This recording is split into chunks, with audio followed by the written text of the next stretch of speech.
마인드 하이킹 채널은 어려운 환경에 처해 있는 우리나라의 아이들을 위해 유튜브 수익금의 10%를 기부하고 있습니다.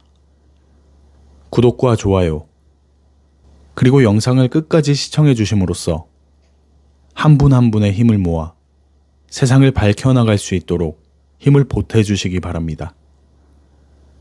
오늘도 함께 해주실 여러분, 존경하고 감사합니다. 안녕하세요. 마인드 하이킹입니다. 이 영상을 시청하고 계신 분들은 분명 성공을 갈망하고 계신 분들일 건데요. 성공이란 과연 무엇일까요? 성공하려면 도대체 어떻게 해야 할까요? 저 또한 매일 고민하고 생각하는 문제인데요. 여기 이 물음에 답해줄 책이 있습니다. 팀 페리스의 타이탄의 도구들이란 책인데요. 이 책은 저자가 수많은 성공한 인물들을 인터뷰한 내용을 수록한 책입니다. 책에서 저자와 수많은 성공한 인물들은 성공을 어떻게 정의하는지, 본인이 성공하기까지 어떠한 생각과 방법으로 지금의 위치에 올 수 있었는지 굉장한 인사이트를 전해주고 있습니다. 그중 저에게 특히 많이 공감되었던 부분을 저의 생각으로 풀어서 탐구해 보도록 하겠습니다. 그럼 바로 시작하겠습니다. 여러분은 인생의 최종 목표가 무엇인가요? 거창하게 최종 목표가 아니더라도 머릿속에 그리고 있는 목표가 있으신가요? 그렇다면 그 청사진들은 현재 어디에 있나요? 누구나 크건 작건 인생의 목표, 꿈이 있을 겁니다. 지식도 마찬가지지만 목표와 꿈도 머릿속에서 나와 세상의 빛을 봐야 의미가 있고 실현할 수 있죠. 뭔가 목표가 생겼다면 기다릴 필요 없습니다. 우리의 시간은 언제까지고 기다려주지 않습니다. 인생의 모래시계는 지금 이 순간도 끝을 향해 달려가고 있습니다. 마음속에 꿈과 목표를 품고 이러저러한 장애물들로 인해 달성 시기를 5년 후, 10년 후 또는 언젠가로 정하셨다면 이러한 질문을 스스로에게 던져보세요. 왜 당장 그 일을 시작하지 못하는가? 제가 수차례 말씀드렸던 파킨슨의 법칙을 기억하시나요? 일은 주어진 시간만큼 늘어납니다. 내가 무언가를 10년 안에 이루겠다고 계획하면 10년이 걸릴 것이고 5년 안에 이루겠다고 계획하면 5년이 걸릴 거예요. 지금 당장 계획을 실행에 옮기세요. 그리고 목표를 달성하기 위한 최대한 효율적인 방법을 찾아보세요. 방법은 우리 안에 있습니다. 저를 비롯해 많은 분들의 목표는 일단 돈이지 않을까 싶습니다. 돈이 인생의 최종 종착지는 아니겠지만 우선 돈이 있어야 수많은 문제들이 해결될 테니까요. 그렇다면 돈을 더 많이 벌기 위해서는 어떻게 해야 할까요? 구글의 임원을 지냈던 크리스 사카는 이렇게 이야기합니다. 인생에는 두 가지 패턴이 존재한다. 공격적인 삶과 수비적인 삶이다. 돈을 잃고 싶지 않다면 수비적인 삶을, 돈을 벌고 싶다면 공격적인 삶을 살아야 한다. 수비적인 삶은 내 삶을 타인에게 맡기는 것이다. 공격적인 삶이란 내가 내 삶의 조건들을 주도해 나가는 삶이다. 이 둘 중 어느 것을 선택해도 좋다. 단, 돈을 벌고 싶다면 공격적인 삶을 살아야 한다. 승부를 결정하는 골은 대부분 공격수들이 넣기 때문이다. 저는 이 말이 너무 크게 공감되었는데요. 크리스의 이야기대로 어느 쪽이든 정답은 없습니다. 각자의 가치에 따라 행동하면 그만인 거죠. 하지만 돈을 더 많이 원한다면 공격적인 삶을 살아야 합니다. 누구든 상식적으로 알고 있는 사실이기도 하죠. 하지만 이를 실행에 옮기는 사람은 아주 극소수입니다. 우리는 돈이 많았으면 좋겠다고 이야기하지만 그러기 위한 행동은 하지 않습니다. 돈이 많았으면 좋겠다고 이야기하면서 회사만 출퇴근하고 돈이 많았으면 좋겠다고 이야기하면서 남들 하는 거 다 하고 다 누리면서 살고 있죠. 아인슈타인은 이렇게 이야기합니다. 미친 짓이란 똑같은 일을 반복하면서 다른 결과를 기대하는 것이다. 진리는 진부하다. 다 아는 이야기다라고 이야기하면서 정작 행동은 하지 않는 모순적인 삶을 살고 있는 게 우리의 보편적인 삶입니다. 알면서도 행동하지 못하는 게으름과 두려움을 깨고 나올 때 비로소 새로운 빛을 볼 수 있습니다. 저는 개인적으로 성공에는 3요소가 필요하다고 생각합니다. 첫째는 생각, 둘째는 실행, 셋째는 지속인데요. 생각까지는 누구나 할 수 있지만 10명 중 두 번째 실행 단계까지 오는 게 약 3명 정도. 나머지 지속의 영역에서 3명 중 2명 이상이 포기한다고 생각합니다. 결국 3개의 관문을 모두 통과하고 승리를 맛보는 사람은 많아야 1명 내지는 그 이하입니다. 저는 대기업을 퇴사하고 퇴직금과 모아놓은 예금, 불필요한 보험을 해지하고 나온 환급금을 모두 주식 투자에 쏟아부었습니다. 혹자들은 미친 짓이라고 말할 수도 있고 멍청한 짓을 했다고 이야기할지도 모릅니다. 하지만 똘똘한 한 종목을 골라 수년간 중장기 투자를 하고 있는 지금 수익률이 500%에 육박하고 있습니다. 어찌 보면 부동산을 제외한 모든 자산을 비상식적으로 공격적인 투자를 했는데 저라고 두렵지 않고 의심이나 걱정이 없었을까요? 생각하고 실행에 옮기고 지속함으로써 작은 승리를 맛볼 수 있었습니다. 여기서 지속이라는 것이 실행보다 어찌 보면 더 어려운 항목인데요. 저도 투자를 하면서 결과적으로는 수백 %의 수익을 올리고 있지만 지난 몇 년간을 돌이켜보면 수도 없이 천당과 지옥을 오갔습니다. 주식시장에는 엉덩이 무거운 놈이 돈 번다는 격언이 있습니다. 이에 대해 아놀드 슈워제네거 또한 같은 의견을 주장하는데요. 그가 할리우드에 발을 들여놓았을 때 제작자들은 그를 거들떠보지도 않았습니다. 시대적으로 체구가 작고 지적인 이미지의 배우들이 각광을 받는 시대였기 때문인데요. 하지만 그는 태어났습니다. 그는 이렇게 회상합니다.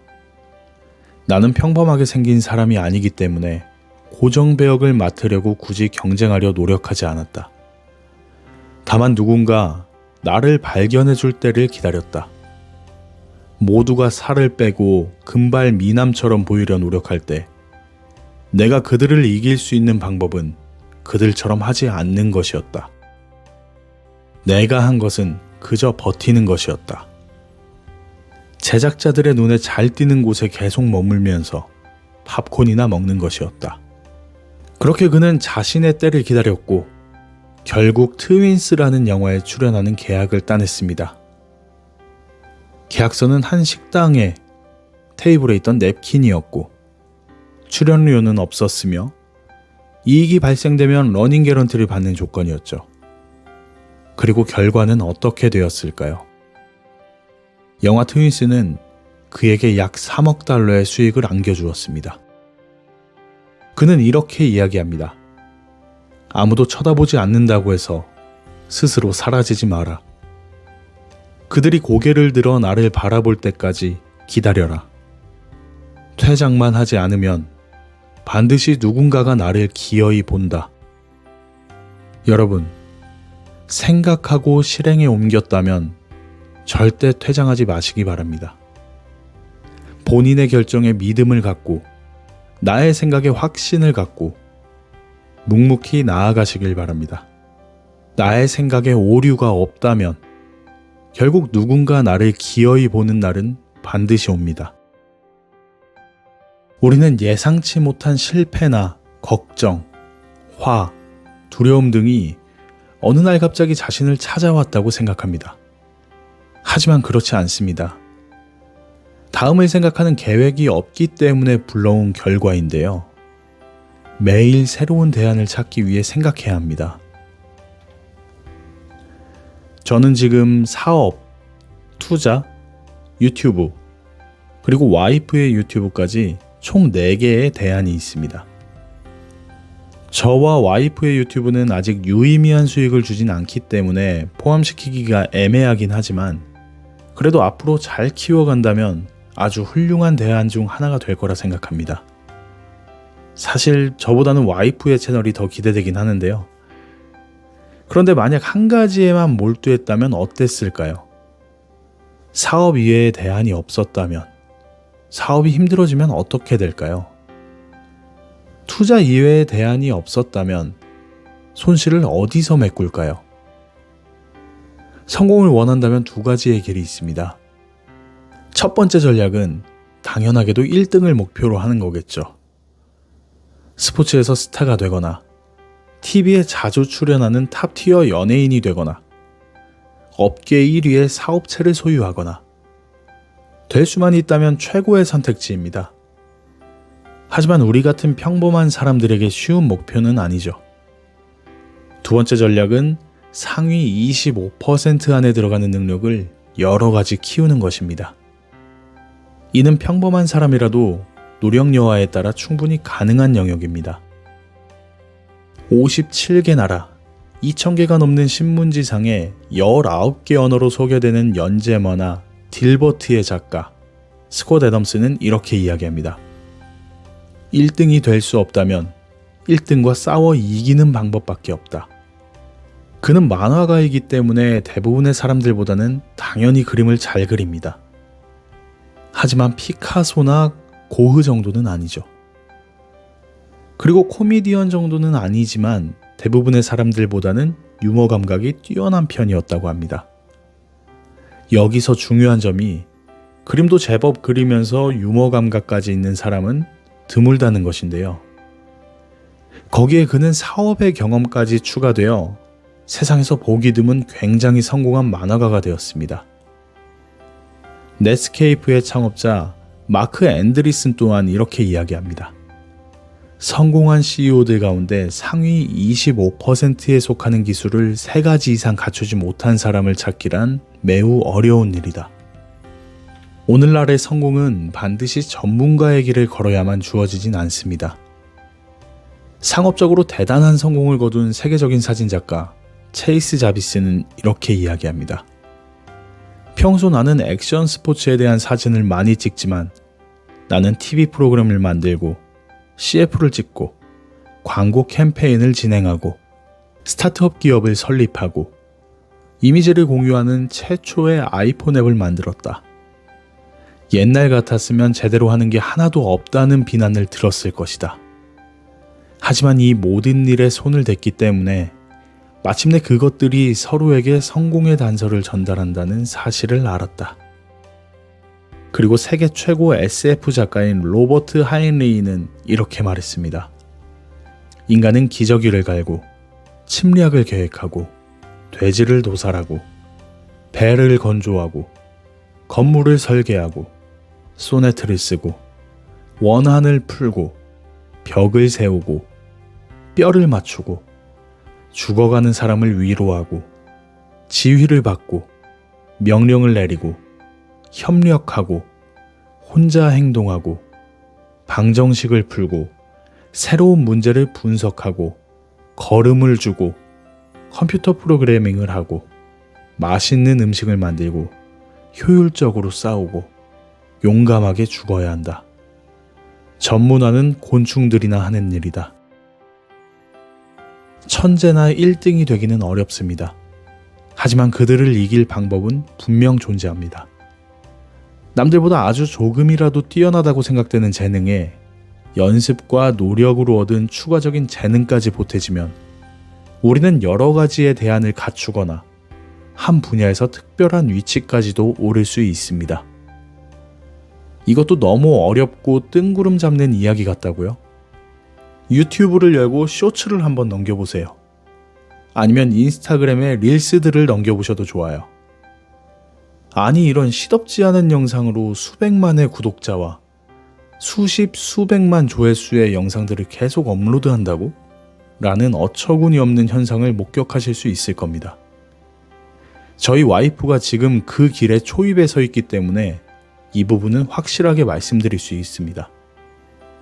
조금만 생각을 바꾸고 바로 실행하고 그것을 지속할 수 있다면 생각지도 못한 새로운 세계가 여러분을 기다리고 있습니다. 우리는 목표를 향해 나아가면서 실마리가 풀리지 않는다거나 아이디어가 떠오르지 않는 상황과 항상 마주하게 됩니다. 그럴 땐 기준을 낮춰서 잡아보세요. 수십 년 전 컴퓨터 회사 IBM의 세일즈맨들은 모두 매일 전날의 판매 기록을 깨는 능력으로 유명했습니다. 어떻게 그게 가능했을까요? 그들은 할당량을 매우 낮게 책정하는 전략을 썼습니다. 영업사원들이 판매에 대한 중압감이나 두려움을 느끼지 않게 하기 위해서였죠. 그들의 사기를 올려 결국 목표를 달성하도록 하기 위함이었는데 IBM의 의도는 적중했습니다. 중요한 것은 성공한 기분을 느끼는 것입니다. 상황을 내가 통제할 수 있다는 안도감, 즉 압박이나 중압감에서 벗어나야 합니다. 많은 성공한 사람들의 아침 루틴 중 빠지지 않는 것이 이부자리 정리입니다. 그 행동 하나로 성공을 불러오기 때문에 하는 것이 아니라 일어나자마자 스스로 상황을 통제할 수 있다는 기분을 느끼기 위해서라고 하는데요. 인생을 흔히 마라톤에 비유하곤 합니다. 목표와 꿈도 그 마라톤 대회의 일부인 것이죠. 끝까지 완주할 수 있는 페이스를 찾아야 합니다. 그러기 위해서는 본인의 한계치를 알고 그에 맞게 페이스를 잘 안배해야 합니다. 힘겨울 때는 약간만 페이스를 낮춰보세요. 그리고 작은 것들로부터 성취감을 느껴보세요. 상황을 내가 통제할 수 있다는 자신감을 되찾아보세요. 분명 그러한 회복이 이후에 더 힘을 낼 수 있도록 도와줄 겁니다. 성공하기 위해서는 이러한 생각과 실행력, 그리고 지속할 수 있는 인내력도 반드시 필요하지만 그와 더불어 우리의 태도 또한 굉장히 중요합니다. 우리는 주변에서 자신의 진가를 인정받지 못해 분노하는 사람들을 쉽게 볼 수 있습니다. 특히나 직장에서는 자신이 존경하지 않는 사람들을 위해 원치 않는 일을 억지로 해야 한다는 생각에 억울해하는 사람들도 많죠. 책에서 저자는 첫 직장을 얻거나 새로운 조직에 들어갔을 때는 자발적으로 안테안블로가 되어야 한다고 이야기합니다. 안테안블로란 길라잡이라는 뜻으로 길을 터주고 심부름을 하는 자들을 뜻하는 말인데요. 미켈란젤로, 다빈치, 벤저민 프랭클린 같은 위대한 인물들도 기꺼이 오랫동안 다른 사람의 밑에서 일했습니다. 이것은 무작정 다른 사람에게 복종하고 아첨하라는 이야기가 아니고 그저 다른 사람들이 잘 될 수 있는 도움을 자발적으로 제공하라는 것입니다. 이는 저자가 만난 모든 성공자들의 공통된 조언이었다고 하는데요. 내 위에 있는 사람들을 위해 길을 열어주는 것이 곧 나를 위한 길을 만들어가는 것임을 명심해야 한다고 합니다. 이어서 저자는 이야기합니다. 중요한 건 태도다. 항상 타인을 섬기겠다는 자세를 가진 사람이 성공 못하는 경우는 거의 보지 못했기 때문이다. 나아가 안테안블로의 자세는 위기에 처했을 때 모욕감 없이 자존심을 굽힐 수 있게 해주고 편견 없이 모든 유용한 조언들을 스폰지처럼 흡수하게 해준다.